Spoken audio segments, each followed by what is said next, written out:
up? Hello. It's Michael and Melanie, and we are here to answer the question, how often should you update your budget?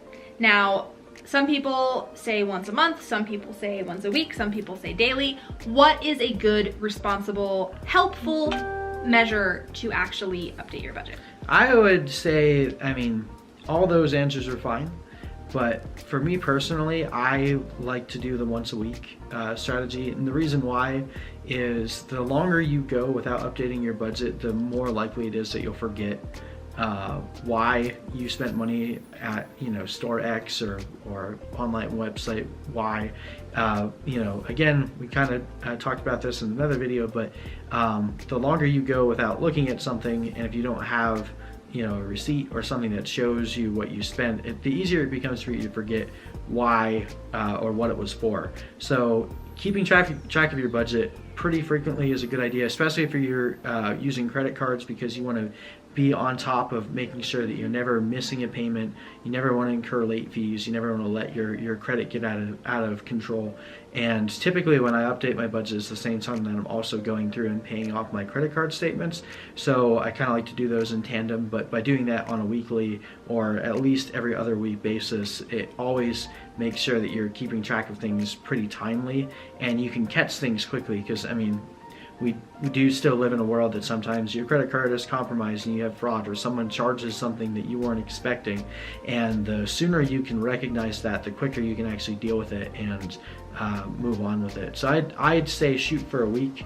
If you don't, you know, if you can't do it every single week, it's not the end of the world, but try not to go more than 2 weeks, because then things can start getting pretty tricky on you. And also, when you wait longer than a week, it just becomes frustrating. Because then it becomes this huge, ordeal that takes hours and hours, because you're digging through old receipts and old statements and trying to figure out, what did we spend this? I don't remember this charge.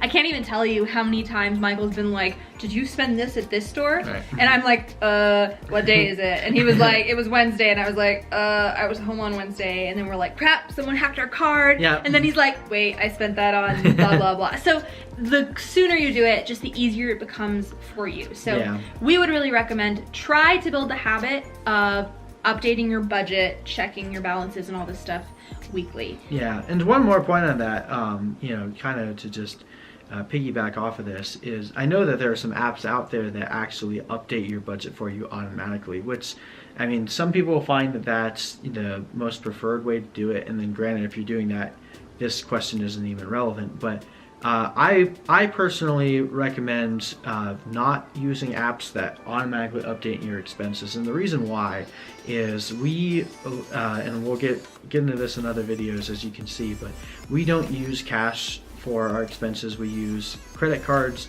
as much as we can, because we are building our credit up and we're getting a lot of credit card rewards for that. And the other reason why we do that is it helps us keep track of where money's going. But the problem with that is there's actually a psychological aspect of physical and mental pain that actually happens when you have a physical transaction where you give somebody cash. You feel the cash leaving your possession. It kind of like prevents you from going too crazy with it. It's like, oh, I don't want to give this to you. Right, whereas when you're using a card, it's much easier to just spend without thinking about it, because you're not actually seeing the money drain from your bank account. So the process of actually going back and updating your budget line by line basically replaces that transaction where you're giving someone cash, because now you can physically see, okay, well, I had this much money, but oh, I got to allocate this receipt and this receipt and this receipt. Okay, now you're basically bringing that whole aspect back into your expenses. So I like to do that personally, because again, I still have that aspect of seeing where the money's going to, you know, doing it on a manual basis, even though we're not using cash. And again, that might be a personal preference thing, but I really recommend that, because again, you don't want to get rid of the that pain of losing money, because it keeps you from overspending. Keeps you involved in your finances instead of letting it just be something that you kind of know about.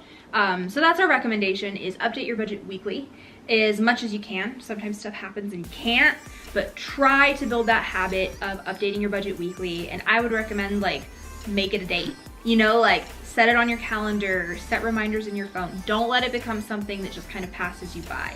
And the more you do it, it'll become a routine to you. And when you really have those habits of updating your budget and knowing where your finances are at, that's when you're going to start experiencing freedom within your money to be able to spend it on what you want, which is ultimately the goal of budgeting. Right. So get to go do all the fun stuff. Well, what? But anyway, we hope this was helpful for you guys. If it was and you want more tips, more suggestions, please hit the subscribe button so you guys can hear from us and see our awesome faces all the time. Just kidding. But for real, we love you guys. We hope you live your dreams. Bye. Bye.